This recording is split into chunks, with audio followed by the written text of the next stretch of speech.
the live scene. Kaya meron pa rin tayo. And there's not many of you anymore. Ito yung gusto ng mga generation natin na entertainment. Sila iba na di ba? The young ones don't really. Pero ano yung secret kung paano nagtutuloy-tuloy ang Inner Voices? Because you can record and pwede lang mag-concert, mag-ganyan. Pero yung sinatsaga pa rin na gabi-gabi. Unang-una, what's the secret in being able to stay on and keep, doing these banda nights? And ano yung fulfillment ninyo? Okay, yung kasi may tinatawag kaming dahang. Kasi yung pagtugtog is just an hour nandiyan ka sa stage. Pero yung pagbaba mo sa stage, yun yung talagang inner voices sa iyo. Nagkukulitan kami, sama-sama kami kumain, sama kami mag-ride. Even if wala kaming tugtog, magkakasama kami.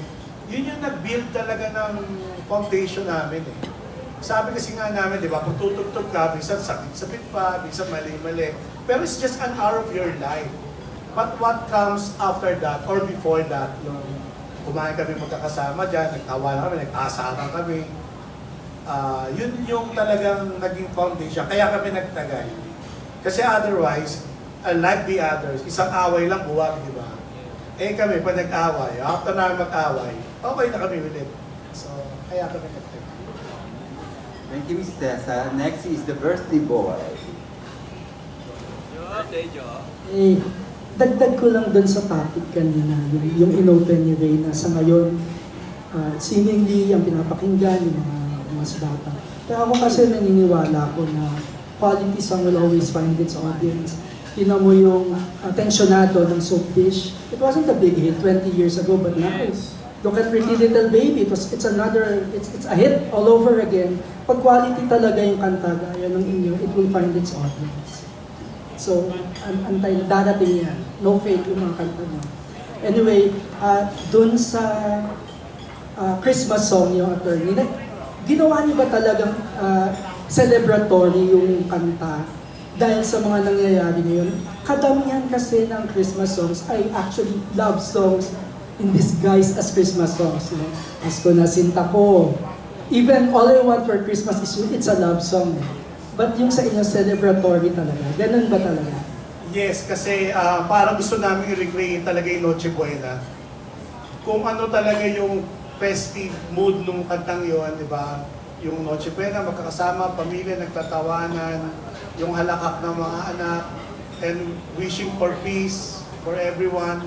Yun talaga yung gusto namin i-partake dun sa kanta na yun. Of course, we're also planning to release actually a Christmas song that's also a love song. But we felt na ito yung wala recently. Itong ganitong kanta. Yes.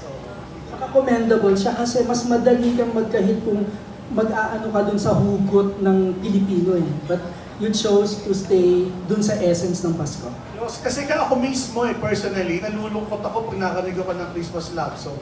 And for me, Christmas should be something festive. Merry. Kaya Merry Christmas, di ba? So, kaya medyo iniwasan talaga namin yun when it comes to this song. At saka kanina nung kinento niyo, attorney, na approve agad sa Star Magic, baka maging station ID pa to, ha? Ay, Star Records. Magulat na lang kami, attorney, Hindi namin alam. Wala kaming alam about that. Pero if that happens, sobrang blessing. But, Star Records has put up a video for that. Lyric video. Mamaya ipopost nila sa YouTube channel nila. Music video. Yeah, there's a music video, na lyric video. Sila mismo ang gumawa. Last question ko, attorney. Ano pong ibig sabihin na alam ko naman na actually kayang-kaya niyo naman na even without a label, but you chose to still sign up with one. Why is that? You don't need to be guided. Ang galing niyo na musically. You have the means, you know the business already. So bakit pa? Ano kasi, biglaan nga eh. Nung after namin i-record, when Marvin Quirito said na, alam niyo i-present natin to, doon lang kami nagkaroon na idea na oo nga no. Kasi supposedly talagang indie lang. So yun. May nag-approach na idea. No fail yung mga kanta natin. Salamat. Miss Natalie of Philippine Star. And Salve after. attorney, syempre, curious lang ako sir kasi may mga ibang jobs ba, yung ibang members? May day job ba? Yes, ako I have Rene, meron din. Si Patrick may mga business and some of them, most of us, meron din talagang side hustle. So ano yung inner voices sa inyo? Is it passion or Hobby. main job or Certainly is passion and of course, it also makes money. Di ba? We must admit naman na sustainable yung pagiging inner voices. Yes. kasi tanong ni Salvi, natutulog ba daw kayo? Kasi ilang beses kayo di ba, nagigig, tapos ayun, Yes, kung ako kasi I have a day job, that's why and then si Bob Mitra. So pag every time na wala ako, meron akong naging breaker. and also, can I ask other members yung experience nila? What's inner voices to you?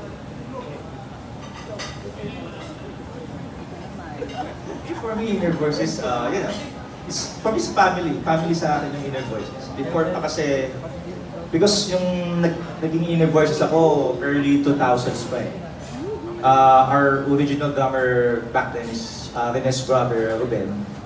When he retired, early retirement siya, ako na yung pumalis sa kanya. So, matagal-tagal din na rin akong sa inner voices. On and off, kasi may time na nagkaroon ng may off-season, bago yung off-season. Nagkanya-kanya kami, then bumalik ulit. So, andun pa rin. Parang roots na rin sa akin ng inner voices. So, family for me, it's family. Sa akin, from friendship to family. Kasi ang una kong kakilala sa band is si Rene. Kasama ko siya sa Serenity with Sir Randy Santiago. Then, kaibigan siya ni Attorney. So, nung magre-record kami sa first album namin, 2014, yun, parang nakisuyo lang sila sa akin. So, minsan binibigyan pa nila ako ng pamasahe. So, later on, nag-decide ako na wala na yung pamasahe. Sige, mag-contribute ko na yung sarili ko as an inner voices. So, nag-decide ako as a family member na ng inner voices. Yun lang.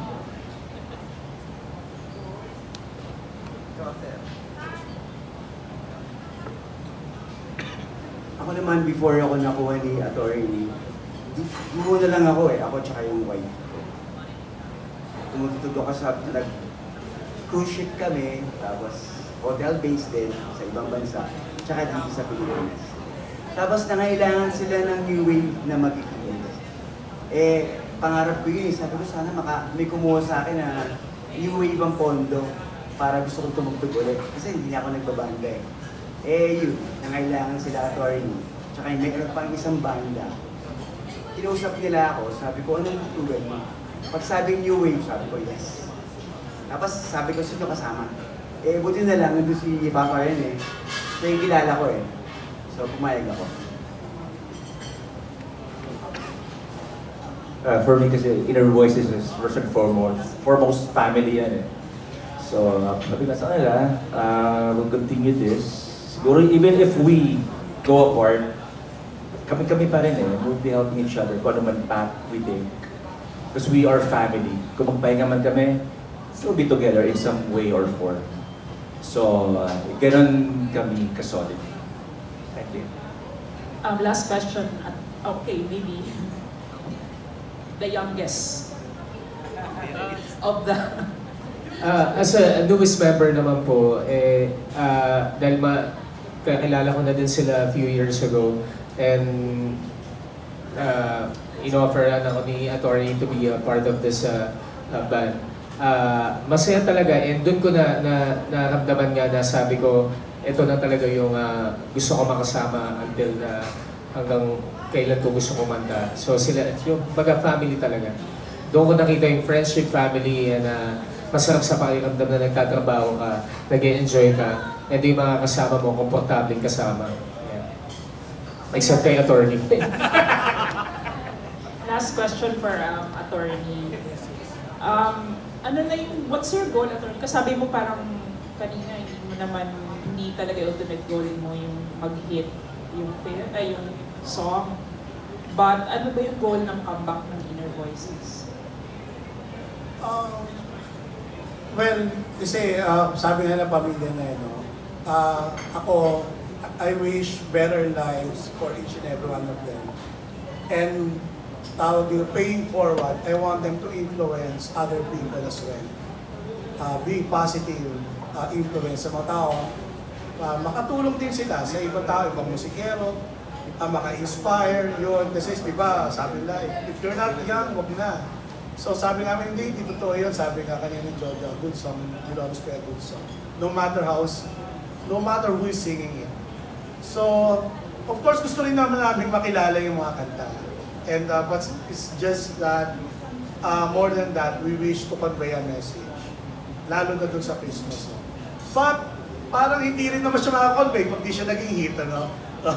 So, pinagdadasal din naman talaga namin maging hit song. Yes. Thank you, Miss Nat. Anyway, FYI, Miss Nat, nagtanong ka about mga daytime job. Sister Rina is into construction business. Contraction yan.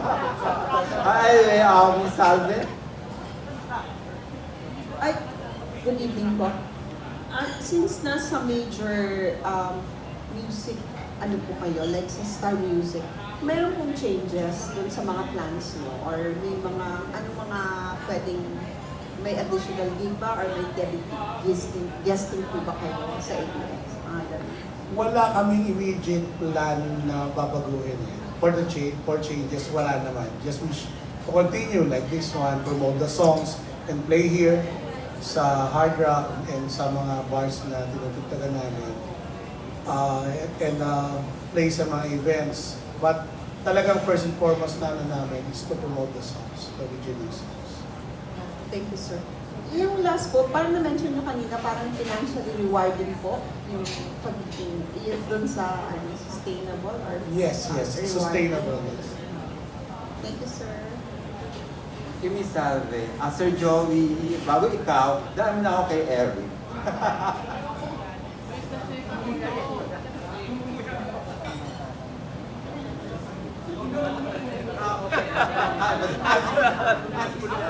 Sige. Well, medyo last 5 minutes na lang tayo kasi 7 lang yung press conference.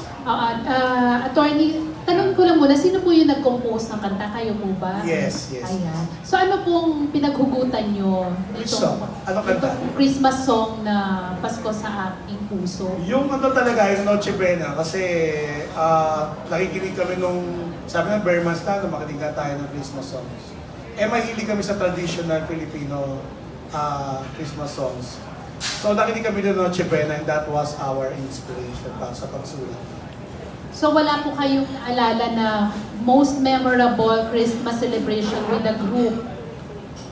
Well, about sa group kasi talaga tumutugtog lang kami ng Christmas eh. Pero yes, we do have Christmas parties yearly. And yun din naman ang nangyayari dun sa kantang yan. But mainly talaga, Pasko sa Ating Puso is a modern Noche Buena.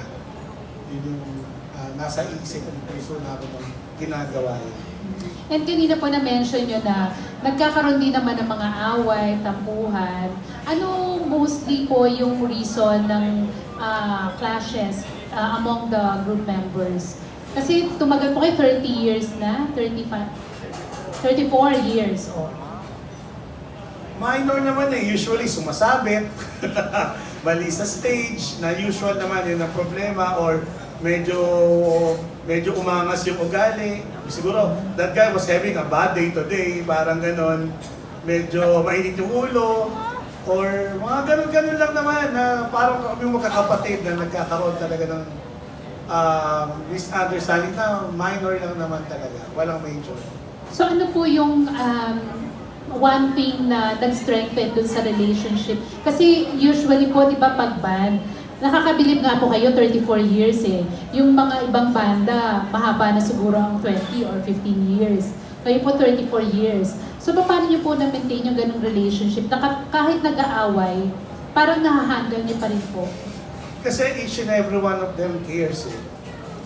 Like pag merong naplatan dyan, talaga hindi namin iiwan yan hanggat hindi na nakakaalis. Like ganun kami talaga, we're like brothers talaga. Mas mahigit pa sa pagiging magkakabanda yung relationship niya. And wala pong kampihan kapag may nag-aaway? Meron din naman, no. Pero hindi gang up eh. Ako talaga, ako yung referee nila. So madali naman, hindi sila mahirap i-referee. Totoo lang. Ayun. So lahat naman po nakikinig sa inyo, attorney, no? Oh, mostly. Wala pa namang umabot sa dinimanda nyo. wala. Kasi talaga at the end of the day, magtatawanan na kami talaga. Tapos kay Patrick po, no? Since Patrick, syempre pag sumisikat ang banda, since ikaw yung vocalist, parang ikaw nagiging face ng banda. Right now ba, or as early as now, meron na bang mga offers for you to do acting naman, bukod sa singing? Wala pa naman po. And, wala pa.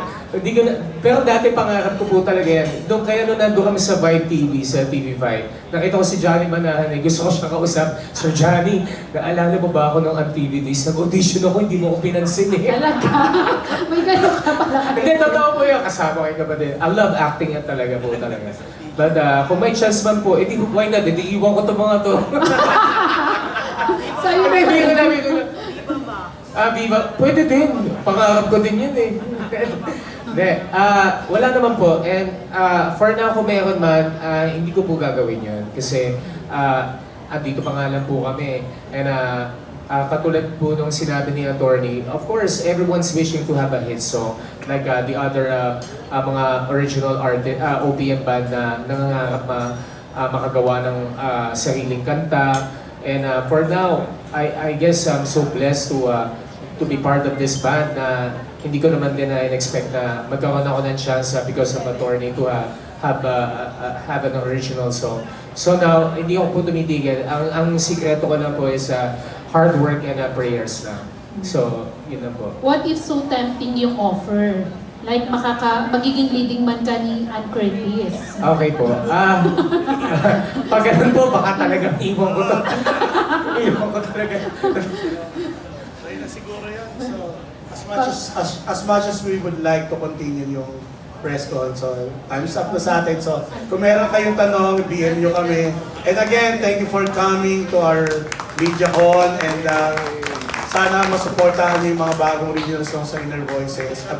Mamaya 12 midnight, available na yan sa Spotify, YouTube, Apple Music, at lahat ng digital platform. So maraming salamat at magandang gabi. Thank you!